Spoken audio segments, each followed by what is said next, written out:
Hello everyone and welcome to another episode of Universal Access Podcast para na kaya. And also with me. Ayan, so hindi na bago yung mga to kasi luma na sila. So we have special guest again. So we have Miss JL Sister and si Sir Jason Montenegro or you can call him Albert. Ayan. So for today's episode is we will talk about how to bridge the differences in the workplace. And as we all know naman, di ba, meron tayong mga iba't ibang differences. So, hindi lang dun sa mga skills, hindi lang kung ano yung mismong talent mo, but also, we will talk about paano natin siya i-bridge yung mga difference na yun in a way na lahat is sabihin natin, in the end, or yung outcome niya is magkakatulungan pa rin. Kamusta naman muna kayo, Miss JL? Hi sir, eto na-ambush na naman ako, ano ba 'yan? Nandito na naman tayo. Eh, But so far, okey naman sir. okay na. Okay. Thank you so much. Ayun, ako okey naman ako, masaya kasi kakataas na ng year-end party natin. Ayun, siyempre meron na tayong 13 month. Kung mapapansin nyo, yun na yung pinamasaya niya. Yun na yung pinamasaya niya. Kasi ganyan lang talaga si Sir Ja. Pero alam ko na masaya-masaya na siya doon. Topic natin is how to bridge the differences. Matanong ko lang kayong dalawa, no? So, para sa inyo, paano ba natin or in your own personal definition, ano yung difference or ano yung definition ng difference sa mismong workplace natin? Siguro for me sir, yung personal definition ko of differences is not just about yung skills na meron tayo kasi or yung learning curves na tinatawag natin, but at the same time with the behavior and how we accept those differences ba, mapasarili man natin or yung mga colleagues man natin. How about you, Sir Ja? Ayan, so for me naman, siguro yung definition ng differences are the unique ways of how people, feel or the unique ways of how people act or approach yung iba't ibang nangyayari sa workplace natin. So, how we think, how we alam mo yung pagiging certain natin dun sa mga scenarios na na-encounter natin on a day-to-day basis. Yes, and siguro for me din na in my own definition, yung difference kasi marami siya, 'di ba? Sabihin natin, hindi lang sa skills, hindi lang dun sa kung ano yung kaya mong gawin, pero when it comes to sabihin natin, sa atin in a way of facilitation, 'di ba? Iba-iba yung strategies natin kung paano mag-deliver ng mga information and kung paano natin gagawin mas engaging yung, training natin. But sa minsan paano natin nare-recognize na meron palang differences or sabihin natin sa day-to-day interaction? Well, for you to recognize these differences, first kailangan mo munang matutunan to accept things na hindi lahat ng tao ay kapareho mo or hindi lahat ng sitwasyon is aayon sa'yo. So, kailangan talaga, matutunan mong tanggapin muna lahat and always ako kasi sir, let's answer the ano ako eh, kahit na may hindi na magandang situation, I always look for the brighter side. Kasi yun nga, hindi naman natin maiiwasan na lahat tayo may mga differences. So you just have to learn to accept those differences and always look for the brighter side. So yun sir. Ayan, thank you so much Ma'am Jel. And tama naman sinabi mo 'no, kahit na meron tayong differences, always look to the brighter side kasi, yung differences kasi na 'yan meron sabihin natin merong akong alam na hindi niyo alam, di niyo sabihin natin is kung paano siya i-process. And gano'n din naman ako na meron kayong mas maraming alam na sabihin natin hindi ko rin masyadong alam. Siguro sabihin naman natin in any situation, meron ba kayong mga specific na nangyari wherein yung difference is nag-lead siya into challenges or misunderstanding ng mga kasama niyo? Sir Ja? Medyo maano, actually, hindi naman maiwasan yun, eh. Sabi nga 'di ba yung differences is parang ano yan, nandiya-diyan yan sa atin, eh. So, it's everywhere, especially, hindi naman tayo pinanganak ng pare-pareho. So, there's some cases talaga that we are going to disagree with someone, especially sa decisions natin sa trabaho natin. So, on my case naman, dun sa specific situation where those differences na na-experience ko, I think siguro ano, when someone is nagkaroon ng ano, I have this teammate before.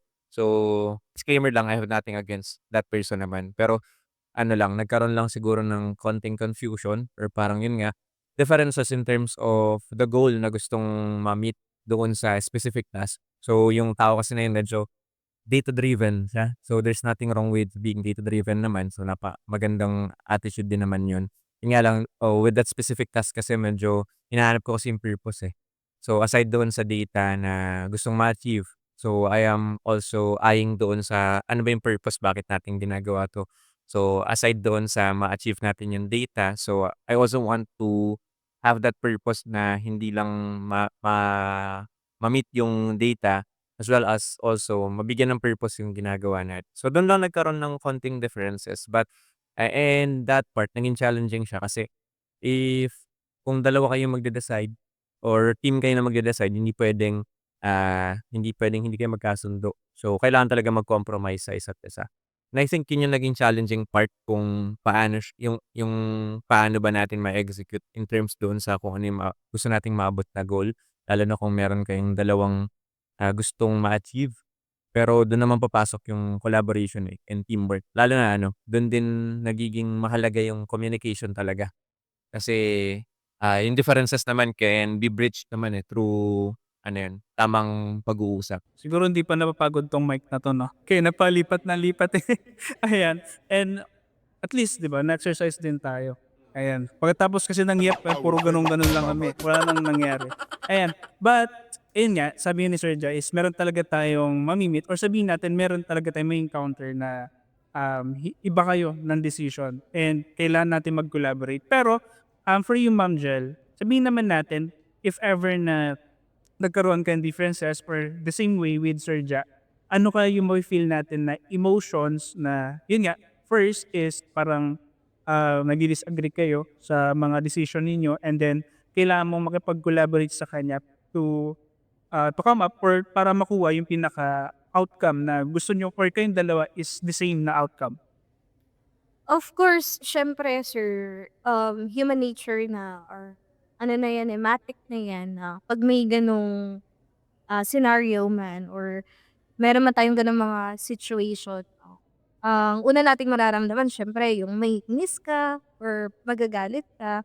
But of course, 'di ba, sabi ko nga kanina na if, for us to learn those differences, we have to accept those differences. So, siyempre, normal sa ating mga tao yung ma-feel mong mainis or magalit, pero hindi normal na hanggang-hangga yun yung nararamdaman. So, ano na rin tayo, matured enough na tayo to know kung paano natin ma-handle yung mga emotions natin when it comes to those differences. So, yun sir. Siguro at first, maiinis ka or magagalit ka. You have to accept it. And thank you so much Ma'am Jel. But, and nga, tama naman yung sinabi mo na at first, yes, there's a time na parang ayaw mo na sa kanya, ayaw mo na makipag-work on sa kanya kasi nga lagi na lang sabihin natin, lagi na lang magkaiba kung ano yung outcome na gusto mo. Lagi na lang na hindi kayo nagkakasundo, 'di ba? And but in the end, since sabihin naman natin na kahit naman tayong tatlo, 'di ba? Meron time na hindi tayo nagkakasunduan pero in the end of the day or matapos yung shift natin, so nandun pa rin tayo na nagkakasundo. Hindi man po halata pero magkakasama talaga kami since training team days pa. Since ayan, pero and then nagsawa kanino ayan. Kung mapapansin niyo po size pa lang difference na yun. Yung body type. Ayan. Pero but in the end yan, so andito pa rin kayo magkakasama and love namin isa't isa kahit na wala kaming choice. Wala namin no choice. Kaka ayan, puntahan naman natin dun sa parang ano yung na-realize natin, with Ma'am Jel na-realize yun na kahit na magkakaiba yung decision, still kailangan mo pa rin makipag-collaborate to create a more, best outcome. And sa tingin niyo, ano yung biggest realization niyo pa, when it comes dun sa after experience na yun na, nagkaroon kayo ng, misunderstanding, naging okay pa rin kayo. Pero for you Sir Ja, ano yung pinaka na-feel mo na or ano yung pinaka-experience mo doon sa mga ganong situation? Ayun, for that question naman, I realized na people are not difficult. So, kung titingnan kasi natin when we talk about differences, parang ang hirap intindihin ng tao just because they are different from us sa sarili natin. So, it's just that people are different. So, yun nga, may pagkakaiba tayo sa isa't isa. So, minsan hindi naman nanggagaling sa personality ng tao kaya mahirap silang intindihin eh. It's because dahil sa yun nga sa differences. Minsan nanggagaling siya dun sa mga unspoken expectations natin, assumptions natin na, "Hindi, dapat ganito ako mag-isip, dapat ganito ka din. So, ito yung gusto kong mangyari, dapat ganito din yung gusto mong mangyari." So, dun na pumapasok yung disappointment, kaya yung differences nagiging negative. Nagiging negative yung dating niya para sa'yo. Instead na maging normal yung differences kasi nga magkakaiba naman talaga ng personality yung bawat tao lalo na yung mga empleyado. So, as matured, ah, professional siyempre may mga kanya-kanya na tayong, tawag dito, parang may kanya-kanya na tayong prinsipyo in terms dun sa mga desisyon natin. So, with that siguro ang na-realize ko, it's how you acknowledge yung mga differences ng mga nakakatrabaho mo or yung mga nakakausap mo. Kasi once you already acknowledge yung differences nila from you, mas madali ka makapag-adjust na i-take siya not in a negative way but, a time to adjust accordingly para at least, 'di ba, yung differences na yun ma-turn mo into something na, let's say creative, kung paano ka mas magiging flexible pa dun sa mga desisyon na gagawin mo na hindi ka lang nagre-rely dun sa desisyon na gagawin mo but also thinking of those people na puwede ring magbigay sa'yo ng mag-ambag doon sa mga plano or sa mga desisyon na gagawin niyo, especially na team. So, I think in your realization, on how you acknowledge the differences sa bawat tao na nakakaharap natin. Thank you so much, Sir Ja. And doon naman talaga, kailangan mong i-acknowledge kung ano man yung differences para and then sabi mo kanina is, makapag-collaborate pa rin kayo or makapagtulungan kayo kung ano yung mga gusto niyo talagang i-achieve lalo na as a team, 'di ba? So, mas kailangan kasi natin 'yan kaysa mas sabihin natin is itaas mo yung pride mo na dapat eto yung gawin natin kaysa itaas mo yung sabihin natin yung decision or sabihin natin kahit sinabi nila na parang strength ko yung decision making. But kailangan mo rin isipin na yung decision ba na yun is sino ba magbe-benefit? Ikaw lang ba or buong team, 'di ba? Yun yung kailangan natin gawin. And siguro, ayan, so let's go to the last part which is na discuss naman natin kung ano talaga yung definition ni how to bridge yung mismong differences nga for you, sir, and Ma'am Jen. So how can we turn differences into strategies rather than friction? Siguro sir, for us to turn those differences into strength ng team natin, first is we have to name it, 'di ba? You have to acknowledge na not all people is pare-pareho ng way of, approach, ng behavior, or ng skill, or even yung strategy na meron sila. So, we have to acknowledge yun, of course. And second one is, siguro navigate it intentionally. So, kung napunta ka na dun sa sitwasyon na nandun kayo, hindi kayo magkaintindihan or nandun yung differences ninyo, of course, the next time na mangyari ulit yun, alam mo na on how you will navigate it. Pero this time, intentionally, may intention na, 'di ba? So, yung intention na yon is for the good outcome naman. So, I think yung way para ma-turn natin yung differences into strength or into a beautiful strength na magkakaroon. I think dun sa question na yung yun nga, sa different when it comes to dun sa different styles, so I think we can start na ma-turn yung differences natin into strengths when we stop competing with the styles.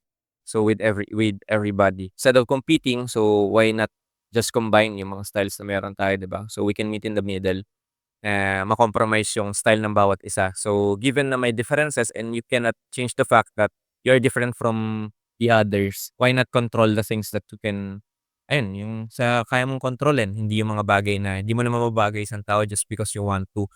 Dahil gusto mo yung style mo yung masunod or yung personality mo yung maging dominant. So that's that is not going to work.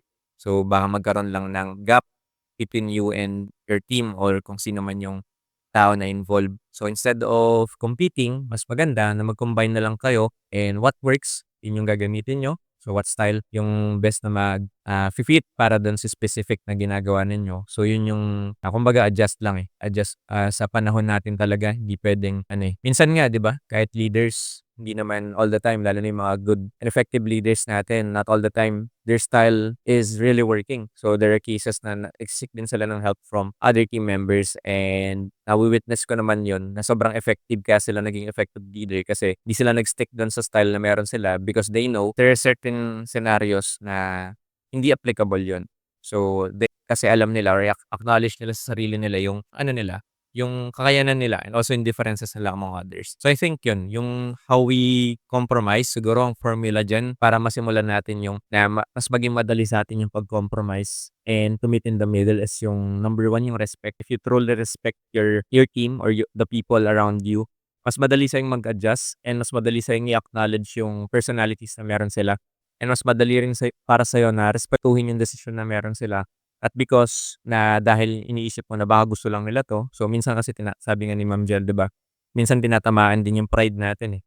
So yun kasi mahirap na kalaban once yung ego and pride na yung tinamaan, nagiging negative na yung nagiging approach natin o yung balik natin sa kanila. So I think yun, yung respect, yung curiosity natin kung bakit kaya ganito yung naisip na style ng taong 'to. And then, last thing siguro is yung talaga, consistent conversation or communication in terms dun sa mga differences ng bawat isa. If something is not being talked about, mahirap yun eh. Parang kung papagsawalang bahala lang. So mas maganda mapag-usapan talaga siya para mag-meet talaga kayo sa gitna. So hindi pwedeng mag-meet kayo sa gitna na hindi mo nasasabi lahat. So mahirap mag-adjust kapag ganun.